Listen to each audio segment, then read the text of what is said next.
البدع والأهواء، أهل البدع العقائدية وأهل البدع السياسية. نقول بيننا وبينكم السلف، بيننا وبينكم الكتب، كان فيقول البدع بيننا وبينكم. وأشهد أن محمدا عبده ورسوله. اللهم صل على محمد عبدك ورسولك وعلى آله وأصحابه أجمعين أما بعد. Baik, kita masih di muka surat 47 dari Syarah Aqidah Al-Qayrawaniyah, dan kita masih di matanya sekarang, pembacaan isi dari kitab Imam Ibnu Abi Zaid Al-Qayrawani rahimahullahu ta'ala. Di bagian, ya ini sebenarnya kitabnya kitab fikih, tetapi muqaddimahnya memang berisi prinsip-prinsip akidah Ahlussunnah wal Jamaah. Baik, kata beliau, wa anna syuhada'a ahya'un 'inda rabbihim yurzaqun. Dan bahwasanya orang-orang yang mati syahid, mereka itu hidup di sisi Rabb mereka dalam keadaan mendapatkan rezeki. Siapa yang ingat dalilnya ya? Siapa yang ingat dalilnya orang yang mati syahid itu hidup di sisi Allah mendapatkan rezeki? Insya Allah anak-anak hafal semua. Wala tahsabanna, siapa yang melanjutkan? Ya. Aywa, bal ahya'un 'inda rabbihim yurzaqun. Ya, jangan sekali-kali engkau menyangka bahwasanya orang yang terbunuh di jalan Allah itu mati. Bahkan mereka itu hidup di sisi Rabb mereka dalam keadaan mereka itu mendapatkan rezeki. Dan dalil-dalil tentang ini juga banyak.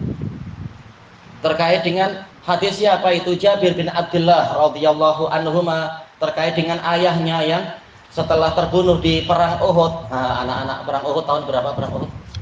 Siapa yang dicari ya? Tahun perang Uhud tahun 2. Siapa yang membantu? 3. Iya.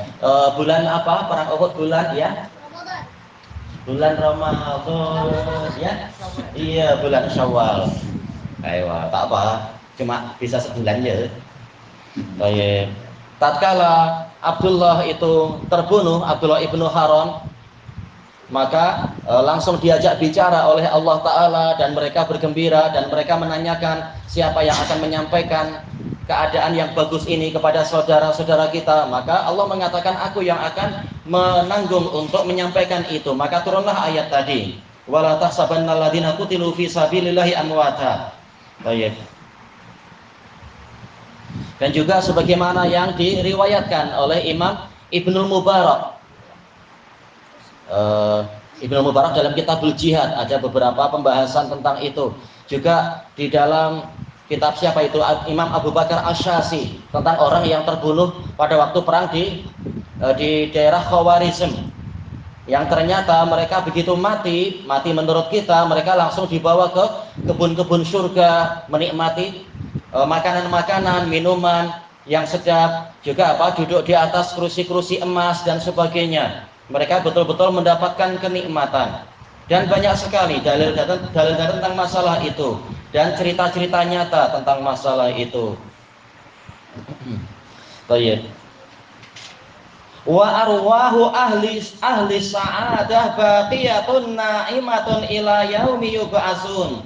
Dan ruh-ruh orang yang berbahagia, yaitu orang yang beruntung, berjaya, itu kekal mendapatkan kenikmatan sampailah hari di mana mereka dibangkitkan. Ini orang-orang yang berbahagia, yang mendapatkan husnul khotimah, penutupan amalan penutupan umur yang bagus, sehingga di alam kuburnya itu senantiasa mendapatkan kenikmatan, makan dari buah-buah surga. Sebagaimana di dalam hadis yang diriwayatkan oleh Imam Ahmad di dalam Musnad beliau, dari guru beliau Imam Syafi'i, dari guru beliau Imam Malik, dari Az-Zuhri, dari Abdurrahman ibnu Ka'ab bin Malik radhiyallahu yaitu dari Abdurrahman dari ayahnya Ka'ab bin Malik. Rasulullah SAW bersabda, arwahu inna nasamatal mu'min ta'kulu min simaril jannah. Sesungguhnya ruh-ruh mukmin itu makan dari buah-buah surga. Jadi mereka beruntung orang-orang mukmin walaupun tidak sampai mati syahid, tidak mengapa. Mereka akan mendapatkan kenikmatan sehingga hari kiamat. Hanya saja orang-orang yang mati syahid memang levelnya lebih tinggi kenikmatannya itu. Wa arwahu ahli syaqawah mu'adzabatun ila yaumiddin. Sedangkan ruh-ruh orang yang celaka akan disiksa sehingga hari mereka sehingga datangnya hari pembalasan. Ad-din ayat al-hisab wal jaza. Ad-din, hari pemeriksaan dan pembalasan. Baik, ini ahlu syaqawah yang mutlaqah, yaitu orang kafir. Adapun orang mukmin yang berdosa, maka boleh jadi akan mendapatkan azab kubur. Sebagaimana di dalam hadis siapa itu? Samurah bin Jundub yang diriwayatkan oleh Imam Bukhari, juga diriwayatkan oleh Imam Muslim tanpa menyebutkan lafadznya, tentang apa? Sejumlah orang yang mendapatkan azab kubur. Di antaranya adalah orang yang tidur dari sholat, yaitu apa? Tidak sholat subuh. Maka dia selalu apa? Kepalanya dihempuk pakai batu sampai pecah. Dan itu terus-menerus berlangsung sampai hari kiamat. Baik. Berarti apa? Bukan hanya orang kafir. Boleh jadi orang yang punya iman juga mengalami itu. Misalkan yang dia tinggalkan hanya satu sholat. Kalau 5 sholat ya memang kafir. Baik, demikian pula disebutkan dalam hadis tadi, siapa juga yang mendapatkan azab kubur itu? Orang yang berdusta sehingga kedustaannya itu tersebar ke seluruh penjuru ufuk. Nah, mulutnya dirobek dengan cakar-cakar besi kanan dan kiri sampai hari kiamat. Demikian pula orang yang berzina akan dibakar di dalam tungku sampai hari kiamat. Demikian pula orang yang suka makan riba disuruh untuk berenang di sungai darah dalam keadaan mulutnya dipenuhi dengan bebatuan. Kemudian apalagi yang disebutkan di dalam hadis yang panjang itu tentang orang-orang tadi, ada beberapa orang-orang yang mengalami itu di alam kuburnya.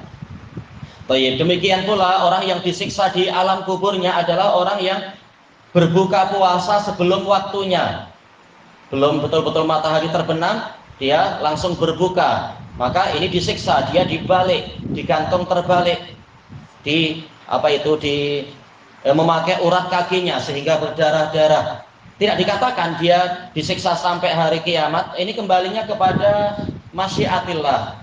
Terserah Allah apakah menyiksa sampai hari kiamat ataukah memberikan syafaat sebelum itu. Ini terserah Allah Ta'ala. Demikian pula yang disebutkan oleh Imam Ibnu Rajab Al-Hambali di dalam kitab beliau Ahwalul Qubur, tentang orang yang melakukan korupsi, walaupun sekedar korupsi makanan. Ternyata tatkala dia dikuburkan itu, selesai dikuburkan, tahu-tahu ada satu orang mengatakan, oh saya lupa ada cangkul yang tertinggal. Padahal cangkulnya ini pinjam ke orang lain, ini amanah. Ya sudah, maka digali lagi untuk diambil cangkulnya. Ternyata orang yang dikubur itu sudah dalam keadaan duduk dan dirantai. Naudzubillah. Nah, ketika kemudian mereka pulang, mereka tanya ke istri dari orang itu. Ditanya-tanya, akhirnya istrinya cerita, ini suaminya suka korupsi makanan. Bagaimana kalau korupsi yang lain-lain yang berjuta-juta, tentunya hukumannya boleh jadi akan lebih berat lagi. Dan seterusnya, azab kubur banyak sekali untuk orang yang merupakan ahlus syaqawah yang mutlak, orang kafir, dan juga boleh jadi untuk orang yang celaka, tetapi kecelakaan yang sifatnya nisbiyah dari kalangan orang Islam. Dan ini terserah Allah untuk masalah orang Islam. Wa annal mu'minina yuftanuna fi quburihim wa yus'alun. Dan beriman bahwasanya kaum mukminin mereka akan diuji, yuftanun yubtalaun, ditanya fi quburihim, di dalam kubur-kubur mereka, wa yus'alun, mereka ditanya. Malaikat mana yang menanyakan di alam kubur? Ya, ingat namanya tak? Iya, Munkar dan Nakir, betul. Baik, apa warna malaikat tersebut? Ya, apa? Bukan, ya, hitam dan biru, betul. Sebagaimana yang diriwayatkan oleh Ibnu Hibban, sanadnya hasan. Azraqan aswadan, naudzubillah. Dan sesuai namanya ya, Munkar Nakir, sama-sama apa? Isim maf'ul. Betul-betul ketibaannya itu tidak pernah dikenali. Iya, kita tak pernah tahu ada makhluk yang menakutkan seperti itu. Jelas apa? Hantu pocong kalah tuh. Ya nggak ada apa-apanya ya. Baik. Jin-jin kalah semua, tak ada apa-apanya. Kata teman ana dulu, dia mengatakan, yaitu dia pernah tengok jin. Katanya apa? Setengah wajahnya manusia, setengah wajahnya seperti terbakar. Oh, ternyata ini bentuk aslinya. Kita katakan kita tak tahu bentuk aslinya seperti apa. Itu yang dinampakkan kepada antum. Baik, boleh jadi lebih mengerikan atau apa itu terserah Allah. Tapi malaikat mungkar nakir lebih menakutkan lagi sebagai ujian memang. Baik. Yusabitullahu alladhina amanu bil qawli tsabiti fil hayati dunya wal akhirah. Allah akan mengukuhkan orang-orang yang beriman dengan perkataan yang kokoh di dalam kehidupan dunia dan di akhirat. Sebagaimana di dunia dia kokoh di atas agama yang benar, maka di akhirat yaitu dimulai dari alam kubur, maka juga akan mendapatkan kekukuhan. Tatkala di dunia benar-benar mengenal Allah, mengenal Rasulullah dan mengenal agama Islam dengan baik dan ilmunya dibuktikan dengan pengamalan. Karena orang yang meninggalkan ilmunya itu dikatakan jahil. Sebagaimana yang diriwayatkan oleh Imam Ad-Darimi dengan sanad yang sahih dari Sufyan bin Uyainah, beliau mengatakan ajhalun nas man taraka ilmah. Orang yang paling bodoh adalah orang yang meninggalkan ilmunya. Wa a'lamun nas man amila bi ilmi. Orang yang paling berilmu adalah orang yang mengamalkan ilmunya. Wa afdalun nas akhsya'uhum lillah. Orang yang paling utama adalah orang yang paling takut, paling khusyuk, yaitu paling takut kepada Allah. Menunjukkan kalau ilmu tidak diamalkan berarti dia masih jahil, dia tidak kenal Allah Ta'ala. Nah, kalau orangnya kenal Allah, mengamalkan makna dari pengetahuan tentang Allah, tentang Rasulullah dan tentang agama Islam, maka insya Allah di alam kubur dia juga akan dikukuhkan karena balasan itu sesuai dengan jenis amalan. Baik. Fil hayati dunia itu tadi, wa fil akhirah, jelas awal dari persinggahan akhirat adalah alam kubur sebagaimana yang diriwayatkan oleh Imam Ibnu Majah dari siapa itu? Hani Maula Utsman bin Affan, dari Utsman bin Affan, sami'tu Rasulullah sallallahu alaihi wasallam yaqul innal kubur awwala manazil akhirah. Sesungguhnya kubur adalah persinggahan akhirat yang pertama. Fa inna jaminhu fama ba'dahu aisaru min wa illam yanju minhu fama ba'dahu asyaddu min. Kalau dia selamat darinya, maka yang setelahnya akan lebih ringan. Namun jika dia tidak selamat darinya, tidak selamat dari kengerian kubur, maka yang setelahnya lebih keras darinya, lebih berat daripada itu. Wa sami'tu nabiyya sallallahu alaihi wasallam yaqul ma ra'aitu manzaran qattu illa wal qabru afdha'u min. Belum pernah saya melihat suatu pemandangan sama sekali kecuali dalam keadaan alam kubur itu lebih mengerikan daripadanya. Hadis hasan. Baik. Ini menunjukkan tentang ayat ini wa fil akhirah itu dimulai dari peristiwa di alam kubur sebagaimana diriwayatkan oleh Bukhari Muslim dari Al-Bara' bin Azib bahwasanya ayat ini bicara tentang masalah situasi di alam kubur. Baik. Ada tidak orang-orang yang tidak ditanya di alam kuburnya? Ini beliau mengatakan beriman bahwasanya mukminin ditanya. Ada tak yang tidak ditanya? Oh ya, ada. Siapa itu?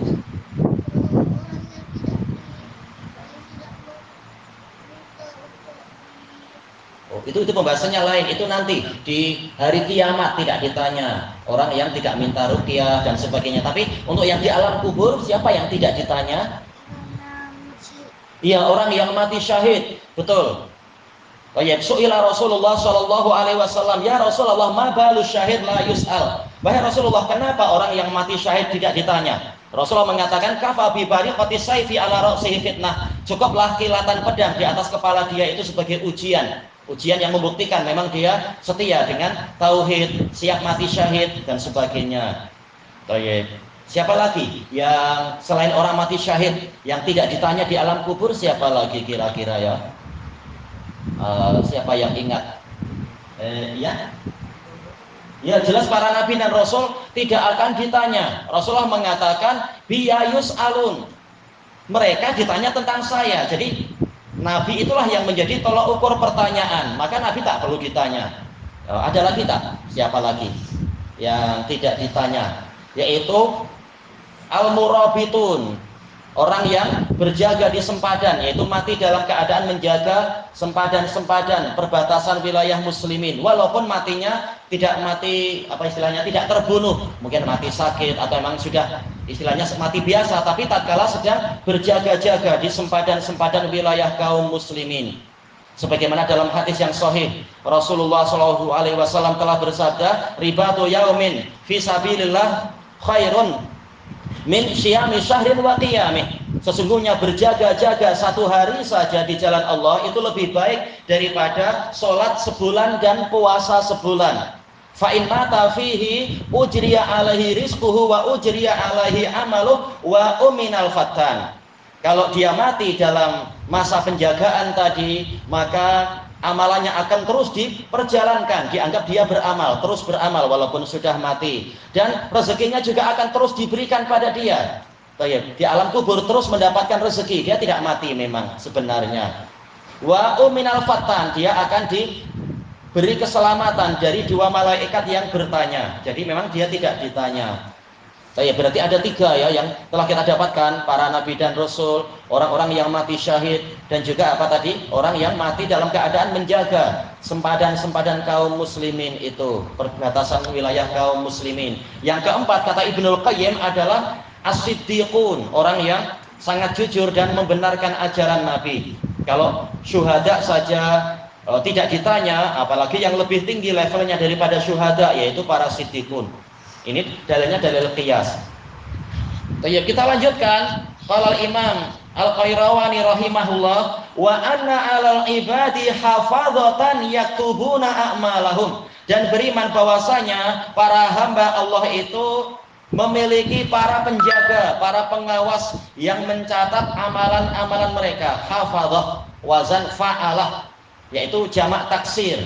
Seperti apa misalkan kafarah, orang-orang kafir, fajarah, orang-orang jahat. Apalagi yang polanya wazan fa'alah, pasar, apa bahasa Arabnya pasar ya, orang-orang pasar. Bahasa Arabnya apa? Jamak taksir orang-orang pasar. Siapa yang membantu? Orang-orang pasar. Bahasa Arabnya apa? Boleh pakai wazan tadi fa'alah, yaitu sawaqah. Sawaqah. Boleh juga dengan wazan fu'alun, seperti apa? Suwaqah, orang-orang pasar.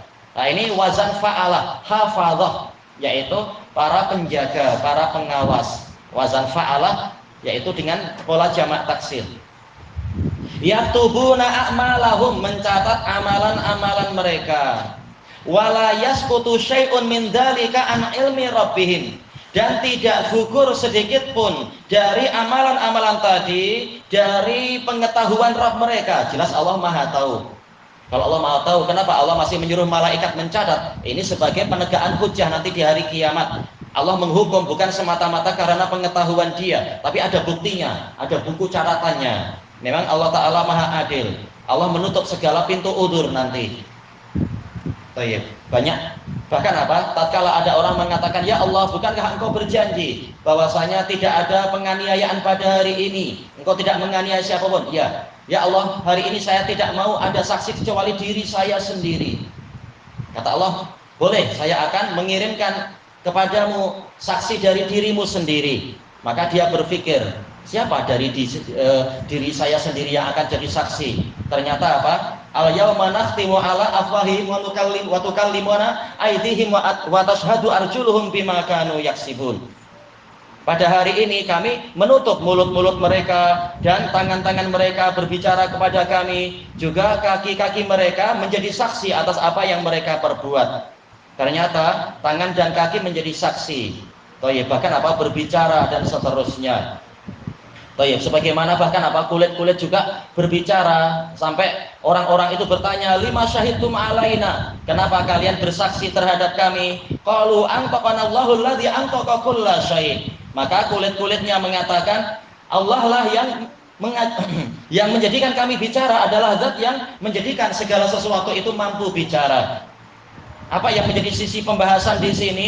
Betul-betul nanti di hari kiamat Allah Ta'ala menutup segala pintu yang mungkin akan dipakai oleh orang-orang untuk lari dari lari dari hukum. Ternyata segala persaksian ada, saksi-saksi itu banyak. Bahkan bumi pun jadi saksi.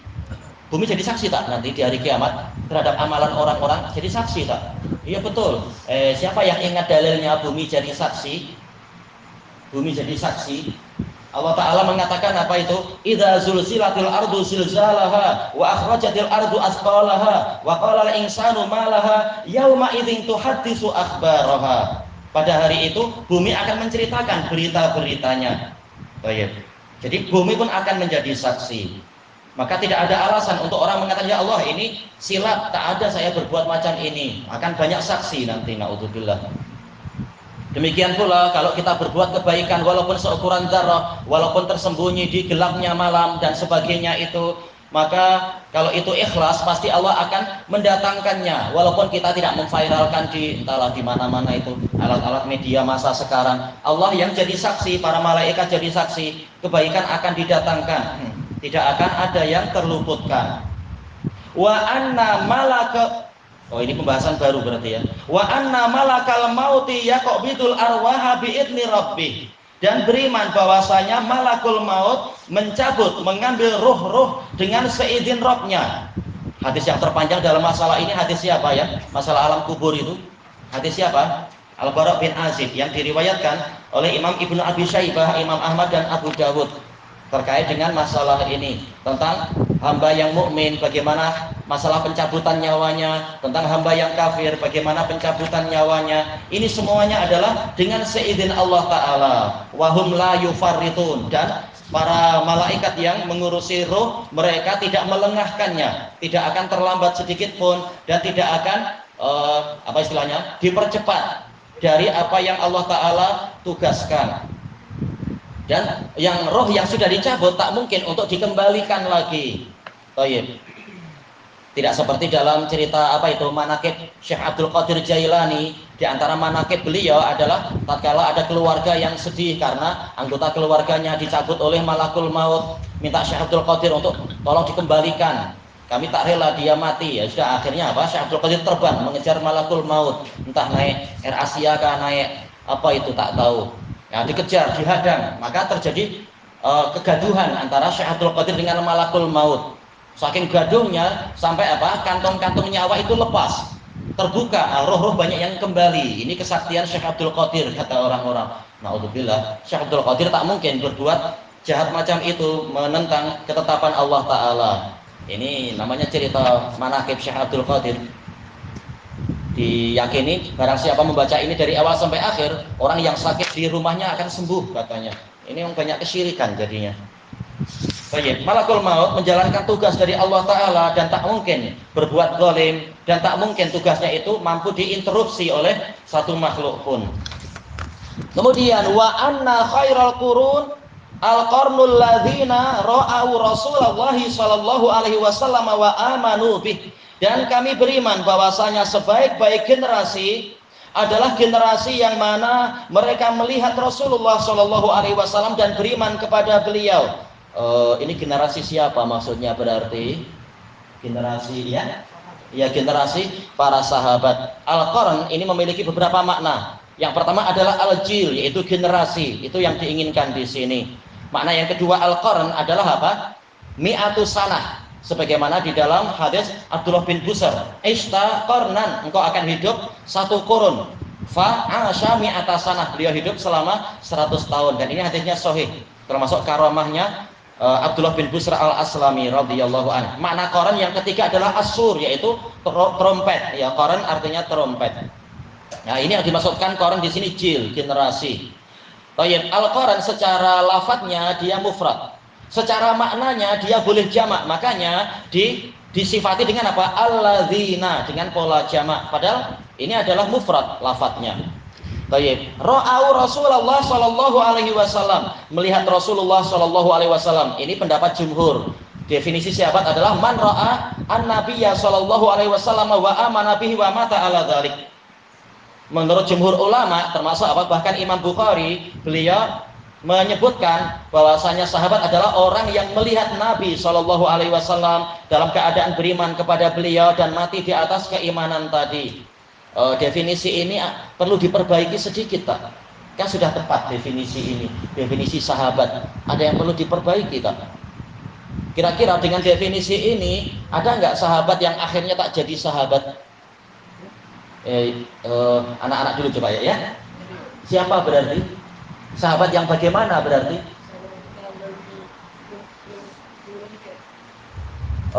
Bukan itu yang dimaksudkan. Nah, itu nanti pembahasannya setelahnya sedikit. Abdul Fatah coba, kenapa? Siapa yang berarti tidak masuk dalam definisi sahabat? Kalau definisi sahabat adalah orang yang melihat Nabi, ada nggak yang akhirnya jadi tak berjaya jadi sahabat kalau macam itu? Bukan itu pembahasannya. Bukan masalah orang suka menipu. Abu Abdillah aja lah. Berarti apa? Siapa yang membantu, siapa yang nak membantu? Bapak-bapak mobil ya. Bukan itu, tetapi apa? Orang yang buta. Orang yang buta tak masuk di sini nanti, kasihan. Toyib. Tapi apa? Yang betul kata Al-Hafidz di dalam Nuzhatun Nadhar yaitu man latiyan nabiyya, orang yang berjumpa walaupun tidak melihat. Tak masalah, yang penting berjumpa, bahkan apa? Bercakap-cakap dengan Nabi, bahkan apa? Diangkat jadi muadzinnya Nabi. Siapa itu? Iya, Ibnu Ummi Maktum, betul. Tak pernah lihat Nabi, beliau buta, tapi menjadi sahabat. Siapa yang ragu beliau adalah sahabat? Ini menunjukkan walaupun ini pendapat jumhur, tidak selalu kalam jumhur itu benar. Jumhur tetap manusia biasa, bukan sampai tingkat ijma. Bahkan walaupun ini didukung oleh Imam Bukhari, tetap apa? Ternyata hujah yang lain lebih kuat di sini. Kembalinya kepada kekuatan hujah, bukan pada kebesaran orang. Siapa lagi sahabat yang tidak pernah lihat Nabi, tapi jelas sahabat? Berarti apa? Buta. Siapa lagi selain Ibnu Ummi Maktum?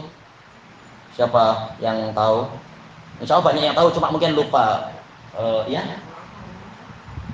Waraqah bin Naufal itu betul. Beliau buta, betul. Dan telah dinukilkan oleh sejumlah ulama, beliau termasuk sahabat. Dinukilkan oleh Ibnu Sakan, dinukilkan oleh Ibnu Abdul Bar, dan juga Ibnul Asir. Kenapa? Walaupun Nabi Muhammad waktu itu belum diangkat jadi Rasul, tapi kan beliau sudah apa? Diangkat jadi Nabi dengan apa? Surat Al-Alaq. Maka Waraqah juga sahabat, walaupun tidak jumpa Nabi, tapi sudah bicara-bicara dan beriman. Terbukti beliau memang beriman. Juga apa? Ayah dari Abu Bakar As-Siddiq. Siapa ayah dari Abu Bakar As-Siddiq? Ya, siapa? Abdul Wahab. Sebentar. Abu Bakar sendiri siapa namanya? Abu Bakar. Nah, dengan itu akan ketahuan. Siapa nama Abu Bakar? Ingat tak? Ya. Abu Bakar namanya Abdullah. Nah, berarti nama ayahnya? Bukan segitulah. Abu Bakar Abdullah, nama ayahnya ya Utsman, betul. Karena apa? Abu Bakar namanya siapa? Abdullah bin Utsman bin Amir bin Amr. At-Taimi Al-Qurashi. Nah, ayahnya yaitu Abu Quhafah Utsman bin Amir, beliau ini buta. Dan beliau masuk Islam waktu Fathu Makkah, jumpa Nabi. Nabi mengatakan yaitu apa? Ghayyiru hadza wajtanibus sawat. Rubah ini karena apa? Rambutnya sangat putih. Disuruh untuk merubah, menyelisihi ahli kitab. Ahli kitab pendetanya suka menampakkan putihnya rambut. Nabi menyuruh untuk mengganti, tetapi jauhilah warna hitam. Baik. Jelas apa? Uban ini menjadi cahaya mukmin di hari kiamat, sebagaimana di dalam hadis yang diriwayatkan oleh Imam Ahmad. Tetapi apa? Disuruh untuk diwarnai, pakai warna terserahlah, mungkin warna emas atau warna merah. Jangan warna pelangi, banyak sangat itu. Satu warna baik. Oranye boleh apa? Baik. Berarti apa? Yang betul adalah yaitu yang menjumpai Rasulullah, bukan hanya melihat tapi menjumpai dan beriman kepadanya. Walaupun ini pembahasan yang disebutkan oleh Khalid tadi betul. Walaupun dia sempat mungkin apa? Mengalami kemurtadan misalkan, yang penting setelah itu dia rujuk kembali. Maka dia tetap jadi sahabat seperti Al-As'as ibnu Qais radhiyallahu an. Faja'alahu ini silap kena angin tadi. Summal ladzina yalunahum. Kemudian generasi yang menyusuli mereka atau setelah mereka. Berarti generasi mana ini? Generasi kedua dikatakan apa? Generasi kedua Generasi kedua ya. Iya, tabi'in. Summal ladzina yalunahum, kemudian yang setelah mereka. Generasi ketiga dipanggil apa ya? Iya, atba'ut tabi'in. Generasi sahabat itu berhentinya pada tahun berapa? 110 Hijriah. Dengan wafatnya sahabat yang terakhir. Siapa sahabat yang terakhir ya? Amir bin Wasilah radhiyallahu an. Generasi kedua tabi'in yaitu 210. Cuma alal khilaf siapa yang paling akhir. Generasi ketiga 310. Nah, itulah yang dikatakan sebagai apa? Sebagai al-mutaqaddimun. Kata Imam Az-Zahabi rahimahullahu taala dalam Al-Muqidhah. Nah, yang setelahnya dikatakan mutaakhirun. Kemudian wa afdhalus sahabati al-khulafa'ur rasyidun al-mahdiyun. Sahabat yang paling utama adalah para khulafa, yaitu para pengganti Nabi. Kemudian yang berikutnya dan berikutnya ar-rasyidun, yaitu yang mengamalkan ilmunya, al-mahdiyun, yang memiliki ilmu yang bermanfaat, yang lurus dan terbimbing. Ayo, jika ada di sini, gimana anak akan tanya ini? Abu Bakar tadi, Abdullah bin Utsman, Umar, kunyahnya Umar, ya, Halim. Abu Hafs, lakopnya Umar siapa tunjuk jari? Dijuluki apa Umar? Dijuluki apa? Beliau Abu Hafs betul. Siapa? Iya? Ya Al-Faruq, betul, yang menjadi pembeza. Kemudian siapa? Summa Utsman. Siapa nama bapaknya Utsman? Nama bapaknya Utsman. Ya? Iya, Affan, betul. Al-Qurasyi, beliau dari Bani Abdis Syams. Abu siapa? Utsman bin Affan Abu siapa? Ini mumpung ada anak-anak kita terus saja. Biar lama-lama hafal, ya. Insya Allah bapak-bapak pengalaman lebih banyak. Baik. Utsman bin Affan Abu siapa? Kunyahnya 3, paling kemungkinan salah kecil. Coba, siapa yang berani mencoba? Kunyahnya 3, ya. Apa? Abu Abdurrahman boleh, ya. Sama cari lah yang lain, ya. Abu Abdillah betul. Ayo. Kemudian julukannya apa berarti Utsman? Dzunurain betul. Summa Ali. Ali bin Man, Ali bin siapa? Ali bin Abdi Manaf dong, Ali bin Abi Thalib betul. Abdul Manaf bin siapa? Bukan lah. Ya. Abdul Muttalib. Iya. Ali bin Abi Thalib Abu siapa? Ali bin Abi Thalib Abu. Ya. Ya, yang kuat. Bukan. Ali bin Abi Thalib Abu apa? Bukan, sedikit lagi. Itu apa? Laqab ala surati kunyah. Boleh Abu Turab. Abu siapa? Yang ingat nama anaknya. Iya, Abdul Hasan, betul. Abdul Hasan. Julukannya Ali apa ya? Aywa. Iya, singa hutan, Haidarah. Aywa. Radhiyallahu anhum ajmain. Kita tambah sedikit lagi. Wa alla yudkara ahadun min sahabatir Rasul sallallahu alaihi wasallam illa bi ahsani dzikr. Dan kami beriman bahwasanya satu orang pun dari sahabat Rasulullah sallallahu alaihi wasallam tidak boleh disebut kecuali dengan penyebutan yang paling baik. Ya, tidak boleh dihinakan, dicaci maki seperti kebiasaan orang-orang Syiah Rafidhah, kebiasaan Husi itu yang tahu-tahu naik jadi pahlawan Islam. Gimana pahlawan Islam? Mereka menginjak-injak Quran macam itu. Auzubillah. Gimana akan membebaskan apa itu Masjid Baitul Maqdis, sementara apa di Yaman aja lebih dari 16 masjid dia letupkan. Macam mana itu? Gereja dia di sana tidak diapa-apakan. Gerejanya Yahudi. Kalau gereja Nasara anak tak tahu, tapi gereja Yahudi dibiarkan. 16 masjid dihancurkan. Kayak gitu akan apa? Menolong Baitul Maqdis. Naudzubillah, penipu besar. Tak boleh menyebut sahabat kecuali dengan yang penyebutan yang paling baik. Wal imsaku amma syajara bainahum, dan menahan diri dari perselisihan yang terjadi di antara mereka. Wa annahum ahaqqun nasi ayyul tamasalahum ahsanul makharij, dan beriman bahwasanya para sahabat itu adalah orang yang paling berhak untuk dicarikan jalan keluar yang terbaik. Tatkala terjadi perselisihan antara Ali dengan Muawiyah, kita datangkan uzurnya. Ali ada uzur, beliau sudah dibaiat. Beliau ingin menegakkan hukum, tetapi beliau perlu kekuatan, beliau perlu semua orang bersepakat sehingga mudah, senang untuk menghukum orang-orang Khawarij yang bersembunyi di pasukan beliau itu. Tapi Muawiyah, walaupun Nabi menyalahkan, tetapi beliau ada uzur. Karena apa? Beliau ya namanya sedang sedih. Siapa tak sedih? Sedang di Syam sana berperang melawan orang-orang Romawi, tahu-tahu datang Nu'man bin Bashir dari Madinah mendatangkan apa? Mendatangkan darah Nailah bintu Farafisah, istrinya Utsman. Dengan apa? Di darah itu ada, di kain itu ada darah Utsman, darah Nailah, dan jarinya terpotong, jarinya istrinya itu demi membela Utsman. Dan diberitahu bahwasanya Utsman, pakciknya Muawiyah, itu terbunuh. Wah, siapa yang tak marah? Pakciknya dibunuh secara jahat macam itu, secara kejam. Ya jelas beliau marah.